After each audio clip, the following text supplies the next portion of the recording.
స్పందన 16వ వార్షికోత్సవ సందర్భంగా వెలువడిన శ్రావ్య సంచిక.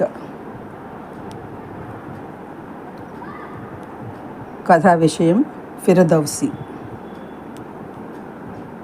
గళం రచన డాక్టర్ మున్నూరి లీలాదేవి.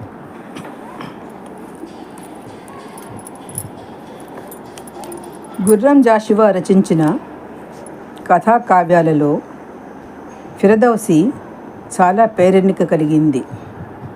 ఇది ఒక లఘుకావ్యం. ఇది పలు ముద్రణలు పొందింది. ఫిరదౌసి అత్యంత గౌరవనీయుడైన పర్షియన్ కవి. ఈయన పర్షియా జాతీయ చరిత్ర అయిన షానామా అనే మహాగ్రంథాన్ని రచించాడు. షానామా అంటే రాజుల చరిత్ర అని అర్థం. పారసీక రాజుల వీర చరిత్ర అందులో కథా విషయం. బాహిరీ తాఖ్రబ్ అనే పార్సీ చందోరీతితో 60,000 పద్యాలతో కూడిన ఈ గ్రంథం గొప్ప ఇతిహాస గ్రంథాలలో ఒకటి. పలు ప్రపంచ భాషల్లోనికి అనువదించబడింది. తన గ్రంథం గురించి ఫిరదౌసి ఇట్లు రాసుకున్నాడు: నేటి గృహాలు ఎండ వానలకు నశించగలవు, కానీ తుఫాను వర్షం ఏవీ నేను కట్టిన కావ్యసౌధాన్ని పడగొట్టలేవు. స్వర్గం నా కవిత్వం ముందు శిరస్సు వాల్చింది అని. అద్భుతమైన కవిత్వాన్ని వ్రాసి అందుకు తగిన గుర్తింపును ప్రతిఫలాన్ని పొందకపోవటం ఇద్దరు కవుల విషయంలోనూ ఉన్న సామ్యం. అయితే ఫిరదౌసికి మరణానంతరం మాత్రమే గుర్తింపు దొరికింది. జాషువాకి ఆయన జీవిత చరమదశలో రసహృదయుల సన్మానాలు, స్వాగత పత్రాలు లభించాయి. భాషాపరంగా ఆయన గొప్ప స్థానాన్ని పొందలేకపోయినా భావపరంగా ఆధునిక కవులలో ప్రత్యేక స్థానం పొందారు. నా గురువులు ఇద్దరు. ఒకటి పేదరికం, 2 కులమత భేదం. మొదటిది నాకు సహనాన్ని నేర్పితే, రెండోది నాలో ఎదిరించే శక్తిని పెంచిందే కానీ బానిసగా మాత్రం మార్చలేదు. దరిద్రాన్ని, కులభేదాన్ని కూడా చీల్చి నేను మనిషిగా నిరూపించుకోదలిచాను అంటారు కవి జాషువా. ఫిరదౌసి చదువుతున్నప్పుడు జాషువా కవిత్వం చెవులకు ఇంపుగా వినబడుతుంది. ప్రకృతి వర్ణనలు, కథా విధానం ఆకర్షణీయంగా ఉంటాయి. ఆ కథా కథనంలోని మాధుర్యాన్ని చవిచూస్తూ జాషువా కవిత్వం సొంపులు తిలకిద్దాము. ప్రథమాశ్వాసం. 18 మారులు భారతదేశం మీద దండయాత్రలు జరిపి రత్నరాశులను కొల్లగొట్టి బంగారు నాణెములు బస్తాలకు ఎక్కించి మదపుటేనుగుల మీద తన దేశంకి తరలించి కదిలిపోయాడు గజనీ మహమ్మద్. మేడలు మసీదులు కట్టించి సంతుష్టితో తన సింహాసనం మీద ఆసీనుడయ్యాడు. తన యుద్ధయాత్రలకు అమరత్వం కల్పించకోరి పారసీక కవులలో శ్రేష్ఠుడైన ఫిరదౌసి నామ కవిని తన సభకి ఆహ్వానించాడు. తన యాత్రలను వర్ణిస్తూ ఉద్గ్రంథం వ్రాసి తనకు అంకితం ఇవ్వమని కర్పూర తాంబూలం ఇచ్చాడు. ఒక్కొక్క పద్యానికి ఒక్కొక్క బంగారు రూకను వసగదను అని మక్కా మసీదు మీద ప్రమాణం చేశాడు సభా మధ్యంలో. రాజుగారి వాగ్దానానికి ఉప్పొంగి నూతన కవితని వ్రాయటానికి ఉపక్రమించాడు ఫిరదౌసి. పారసీక గ్రంథ భండారంలన్నీ వెతికి తీయని పదం లేని వ్యంగ్య వాచ్యార్థాలని, అలంకారాలని కూర్చి ముద్దులుగారే శయ్యా విలాసంను సంతరించి షహనామా అన్న గ్రంథరచనకి పూనుకున్నాడు. వాని డెందంబు సోకిపోవని తలపులు, వాని కనుసన్న తలలు వంపని ఉపములు, వాని కలమున కులుకు జూపని పదములు, మందునకు లేవు నాటి వాంగ్మయమునందు. రసబంధురమగు ప్రబంధ రచనలో పిచ్చివాని వలె లీనమయ్యాడు. ఒకనాటి రాత్రి శయ్యపై పవళించి తలపు గుంపులకు రసకల్పన చేస్తూ కళ్ళు మూసుకున్నాడు. పారసీక యువతుల సౌందర్యాలన్నీ ప్రోగు పెట్టినట్లున్న ఒక రాజీవాక్షి వచ్చి అతని ముందు నిలిచింది.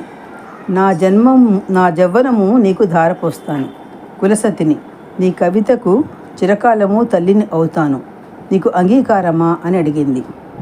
తను వెళ్ళా పులకింపగా అంగన కెంగేలు గ్రహించి కౌగిలించుకున్నాడు.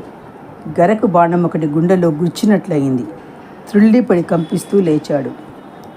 హృదయ కావ్యరచనకి ఏకాగ్రత వహించి కళవళంబు లేని కవి మనస్సు కాలికెదురుగట్టు కాచగోళంబయ్యే గండు చేపతాకు కమలమయ్యే. నరుని సుఖదుఖములయందు నడిచి వచ్చే నిడలే కదా స్వప్నాలంటే. కాలచక్రం గంభీర గమనంలో ఎన్ని చిత్రాలు దాగి ఉన్నవో కదా. తెల్లవారింది. ఒక పారసీకుడు వచ్చి సలాము చేసి ఫిరదౌసి భార్య పంపిన ఉత్తరం చేతికి ఇచ్చాడు. తమ 3 ఏళ్ల ముద్దుల కొడుకు తమకి ఇంకా లేడన్న దుర్వార్త చదివి వ్యధాపూరిత మనస్కుడై తూసు నగరానికి పయనమయ్యాడు కవిశేఖరుడు. అన్నపానాలు ముట్టక విలపించాడు. కాలం క్రమేణా ఓదార్పునిచ్చింది. 2 సంవత్సరాల తరువాత ఒక చక్కని కుమార్తె జన్మించింది. సంతోషంగా మళ్ళీ తన కావ్యరచన సాగించాడు. నిద్ర సుఖం మరిచాడు. 30 ఏళ్ళు శ్రమించి తన కృతిని రచించాడు కవివరుడు. మహీపతి దర్శనం చేసుకుని సంగతి చెప్పాడు. మనాడు సభలో పండితుల సమక్షాన పఠించుము అని పంపాడు గజనీ మహమ్మదు. తనకు రాబోయే కీర్తిని తలుచుకుంటూ గ్రంథాన్ని చంకన పెట్టుకుని ఆస్థానానికి వెళ్ళాడు ఫిరదౌసి. మేలిమి వీడకుండా కరిమ్రింగి వెలార్చిన వెలగ పండ్ల వంటి బొజ్జలు దాడీలు పెంచిన రాజాశ్రయం పొందిన తురుష్క పండితులు టీవీగా కూర్చున్న సభలోకి ప్రవేశించాడు కవి. 60,000 పద్యాల గ్రంథాన్ని ముదముతో పఠించసాగాడు. అద్భుతమైన కల్పనాశక్తితో పాదుషాని అతని దర్బారుని ఆనంద జలధిలో ముంచి తేల్చాడు. 3 మాసములు గ్రంథ పఠనం చేసి సుల్తానికి కృతినొసగి తన ఇంటికి వెళ్ళాడు కవి. పండితులు ఏమి చెప్పారో తెలియదు కానీ మాట తప్పి వెండి నాణెములు పంపాడు పాదుషా. కవి ఆశాసౌధం కూలిపోయింది. ముత్యముల కిక్కయైన సముద్రమునను పెక్కుమారులు మునకలు వేసినాడ భాగ్యహీనుడ ముత్యము వడయనైతి వనది నన్ను మృంగ నోరు విచ్చినది దుదకు. విషాద మేఘాలు అలుముకున్నాయి. పాదుషా పంపిన ధనం తిప్పికొట్టాడు. నిందా నిరాశాభరితమైన ఉత్తరం రాసి పంపాడు. ఒక్కొక్క పద్యంబునకు ఒక్కొక్క నెత్తురుబొట్టు మేనిలో తక్కువగా రచించితి. వృధాశ్రమమయ్యే కులూనిడైన రాజు కరణిన్ మృషల్వల్కుని కవితారుణ మియ్యకుండుని నిక్క విరుంగనైతి గజనీ సుల్తాను మహద్మదగ్రణి. రాతిగుండల సుల్తానులపై కవితాశ్రుత చిలకరించటం నేను చేసిన పాపం. 30 ఏళ్ల కష్టము కళ్ళనీళ్ళనే తెచ్చిపెట్టింది. ఒక్కొక్క పద్యానికి ఒక్కో నెత్తురుబొట్టు వెచ్చించాను. వృధాశ్రమతో వృద్ధుడనయ్యాను. కులీనుడైన రాజు ఈ విధంగా మిథ్యావాక్కులు పలుకునా కవితారుణము తీర్చకుండునా. అల్లా తోడని నాకు వాగ్దానం చేసిన పసిడిని వెండితో చెల్లింప పూనుకున్న టక్కరివి. నీ వంటి వారి పూజలతో అల్లా సంతోషిస్తాడా? ఈ ధరలో సత్యవాక్కుని ఉల్లంఘించని నరుడే ధన్యుడు. నీ యశస్సు కలకాలం నిలిచేట్లు చక్కని మేడ కట్టాను. నేను మాత్రం అంధకారమయమైన జీవితం గడపడానికి వటి చేతులతో పోతున్నాను అని. ఎర్రబారిన కళ్ళతో ఈ ఉత్తరం చదువుకున్న సుల్తాను దెబ్బతిన్న బెబులిలాగా లేచాడు. ఫిరదౌసిని పట్టి చంపండి అని సేనాపతిని ఆజ్ఞాపించాడు. ఇచ్చకాలు పలికే పండితులు అగ్నిలో ఆజ్యం పోశారు. నరపతి ప్రేమతో ఇచ్చింది తృణమో పణమో కిక్కురమనకుండా తీసుకోకుండా కారుకూతలు కూస్తాడా? ఈపాటి కవిత్వం ఎవరు రచించలేరు అంటూ ఆడిన మాట తప్పి కవిని వధించబూనుకున్నాడు. ఇతని పాపం పండింది అనుకున్నారు ధర్మతత్పరులు. వారిలో కవి మేలు కోరిన వ్యక్తి ఒకడు వేగంగా ఫిరదౌసి వద్దకు వెళ్ళి రాజు కరకుట ఆనతిని వినిపించాడు. 60,000 దీనారాలు తన కుత్తుక మీది కత్తిగా మారటం చూసి ఫిరదౌసి ముఖాన చిన్న నవ్వు ఉదయించింది. భగవంతుడు ఉన్నాడా లేడా అన్న సందేహం తడుకొత్తింది. కృతి యొక్క బెబ్బులింబలే శరీర పటుత్వము నావహింప కృతి యొక్క బెబ్బులింబలే శరీర పటుత్వము నాపహరింప శేషితము అస్థిపంజరము జీవలోంబున నూగులాడగా బ్రతుకుతూ చచ్చియున్న ముదివగ్గు మహమ్మదు గారి ఖడ్గదేవతకు రుచించునా పరిభవ వ్యధ ఇంతకు సంతరించునా. బెబ్బులి వంటి కృతి నా శరీరాన్ని హరింపచేసింది. కొన ఊపిరితో ఊగులాడే ఈ అస్థిపంజరం మహమ్మద్ గారి ఖడ్గదేవతకు రుచిస్తుందా, పరాభవ వ్యధ అంతరిస్తుందా అని మసీదు గోడపై ఒక పద్యం లిఖించాడు కవి. నమాజు చేయటానికి చదివిన భక్తుల ఒళ్ళు జల్దరించింది. ద్వితీయాశ్వాసం. తన వృద్ధ భార్యని, యవనవతి కూతురిని వెంట పెట్టుకుని అడవుల దిక్కుగా బయలుదేరాడు కవి. క్రూర మృగాలతో నిండిన అడవుల గుండా గుండె చేతుల్లో పెట్టుకుని నడవసాగాడు. తనకు మునుపు వచ్చిన స్వప్నం గుర్తుకు వచ్చింది. దాని అర్థం ఇప్పుడు బోధపడింది. తనను ఒక సుందరి ఒక పర్వతాగ్రము నుండి గర్భాలన త్రోసివేసినట్లు కల వచ్చింది. ఈ సుల్తాను గాథతో ఆ కలయే ద్యోతకమయ్యింది.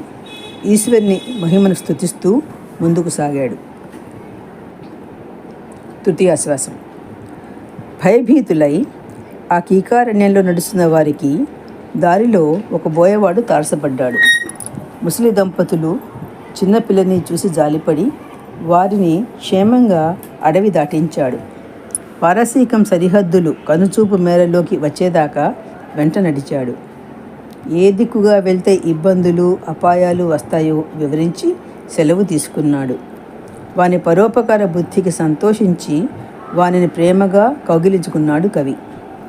పాపాత్మలతో నిండిన ఈ భూమి ఈశ్వరుని క్రోధ దృష్టితో తగలబడకపోవటానికి కారణం ఇంకా ఈ జగములో నీ వంటి పరోపకార పారీణులు ఉండటం వల్లనే అని పలికాడు. సుల్తాను నుండి రక్షించుకోవటం కోసం తాము దూరంగా వెళ్ళిపోతున్నాము అని చెప్పాడు. ఆ నిషాదుడు జాలితో తన గూడెం వైపు మళ్ళాడు. గుర్రపు డెక్కల చప్పుడు చేసుకుంటూ సుల్తాను సైన్యం ఫిరదౌసి కోసం వెతుకుతోంది. ఫిరదౌసి ఇంటిని చుట్టుముట్టింది. కానీ అక్కడ శూన్యమే ఎదురయ్యింది. ఒక పేదవాడిని చంపడానికి అశ్వదళాలా అని పౌరులు ఆశ్చర్యచకితులై చూశారు. సకుటుంబంగా ఆ ఇంటి నుండి పారసీక కవి అంతకు ముందే వెళ్ళాడని విని మండిపడి సైన్యాన్ని 4 దిక్కులకు పరిగెత్తించాడు సేనాపతి. ఫలితం లేకపోయింది. రాజభీతితో పురోన్ముఖులయ్యారు ఆఫ్ఘన్ భటులు. అడవిలో కవి నెరపిన ఈశ్వరస్తుతి మహిమయో ఏమో కానీ ఫిరదౌసి శత్రుల కంట పడలేదు. ఏళ్ల తరబడి తనకి సేవ చేసిన భృత్యులు ఆ పారసీక కవిని చేజేతుల్లా జారవిడిచారన్న కోపంతో వారిని ఖైదులో పెట్టాడు సుల్తాను. ఫిరదౌసి కవికి ఆశ్రమం ఇచ్చినవాడు తనకు శత్రు సమానుడు అని ఫర్మానాలు జారీ చేశాడు. షానామా అనే గ్రంథరాజమునకు కృతిభర్త అయ్యాడు. ఆ కృతికర్త అయిన ముస్లి కవిని చంపడానికి సిద్ధపడ్డాడు అని దేశదేశాల జనులు చెప్పుకున్నారు. మంచి చెడులు ఆలోచించగల కొందరు ధీమంతులైన సామంతులు సుల్తానికి ఇలా నచ్చజెప్పారు. హిందూ దేశాన్ని వణికించి రత్నాల రాసులు గడించి ఇస్లాము మతంను వ్యాప్తి చేసిన ఘనుడవు. నీ కీర్తి ఆ చంద్రార్కము నిలిపే గ్రంథకర్తకి 6,000 దీనారాలు ఇవ్వటం నీకు ఒక లెక్క. నీ హుక్కా ఖర్చుకు కూడా సాటిరాదు కదా. కళాపోషకుడమైన నీవు ఈ రీతిగా ప్రవర్తించడం తగదు అని. ఆ వాక్యములు సుల్తానికి నచ్చినాయి. కోపం పోయింది. ఏమీ చేయాలో తోచని స్థితిలో 3 ఏళ్ళు గడిచినాయి. పండితులను, గాయకులను, నర్తకులను ఉదారంగా బహూకరించడం సాగించాడు. ఫిరదౌసి మాట మరిచాడు. ఒకనాడు మసీదుకు వెళ్ళి అల్లాని భజించి వస్తూ గోడ మీద ఫిరదౌసి వ్రాసిన పద్యం చదివాడు. ప్రతి అక్షరంలోనూ కవి అశ్రువులు కంటి ముందు కనబడినట్లయింది. మనసును కలిచివేసింది. 100 బస్తాలలో బంగారు నాణాలు నింపి ఒంటెలపై వేసి వీరులైన ముల్లాలకు అప్పగించి ఫిరదౌసి కవికి అందజేయండి అని ఆజ్ఞాపించాడు. సజ్జనులు మెచ్చుకున్నారు. అప్పటికి 1 ఏడాది నుండి ఫిరదౌసి రోగగ్రస్తుడయ్యాడు. పేదరికంతో కటకటలాడుతున్నాడు. పెళ్లికి ఎదిగిన కూతురు, చింతతో కృషించిన ఇల్లాలు కుమిలిపోతూ చేతనైన సపరీలు చేస్తూ ఉండగా సుకవి తనువు చాలించాడు. దైవ ఘటన నియమనాలి. సుకవి దేహము ప్రేత భూమి చేరింది. అప్పుడే పసిడి శూన్య గేహానికి చేరింది. ఇది నా తండ్రిని కష్టపెట్టింది. ఇది తీసుకుంటే స్వర్గంలో ఉన్న నా తండ్రి కంట తడి పెడతాడు. మాకు వద్దు ఈ ధనము. మీకు మీ స్వామికి 10,000 దండాలు అని మృదువుగా తిరస్కరించింది అతని కుమార్తె. ధనాన్ని తిరిగి తీసుకుని పోయి భటులు సుల్తాన్కి పుణ్యాత్ముడైన ఫిరదౌసి మరణ వార్త చెప్పారు. తన అవివేకానికి, కృతజ్ఞతకు సుల్తాను చింతించాడు. కొలువు చాలించి సైన మందిరానికి పోయి తలుపులు మూసుకుని కవీశ్వరుని తలుచుకుంటూ తనను తాను నిందించుకొనదొడిగాడు. ధన పరాక్రమాలకు ప్రసిద్ధికెక్కిన రాజవంశం ముందు ఈ కృతి రూపంగా శాశ్వతమైన అపకీర్తి చుట్టుకుంది. ఎందుకీ బ్రతుకు? సాటి రాజుల ముందు తలెత్తుకోగలడా? వందలాది కవీశ్వరులు ఉన్నారు కానీ ఫిరదౌసి కవి వాక్కునందు గల రసావిద్భూతి వారి పాండిత్యంలో కనపట్టునా అని పశ్చాత్తప్తుడైనాడు. తూసు నగరంలో ఫిరదౌసి పేరున ఒక చక్కని సత్రశాల కట్టించాడు కవి రుణం తీర్చుకోవడానికి. ఇప్పటికీ కూడా దాని శిథిలాలు కనపడతాయి. దానిని చూసిన పారసీకులు కన్నీళ్లు కారుస్తారు. మహమ్మద్ గారికి అపకీర్తి, కవికి సత్కీర్తి నిలిచిపోయాయి. ఇప్పటికీ అర్ధరాత్రి సమయంలో గజనీ పట్టణపు వీధులలో సుల్తాన్ కంకాళం సప్రాణంగా తిరుగుతూ ఆర్తనాదాలు చేస్తుంది అని జనాలు చెప్పుకుంటారు. రాజు మరణించి ఒక తార రాలిపోయే, కవియు మరణించి ఒక తార గగనమెక్కే. రాజు జీవించే రాతి విగ్రహములందు, సుకవి జీవించే ప్రజల నాల్కలయందు. స్వస్తి.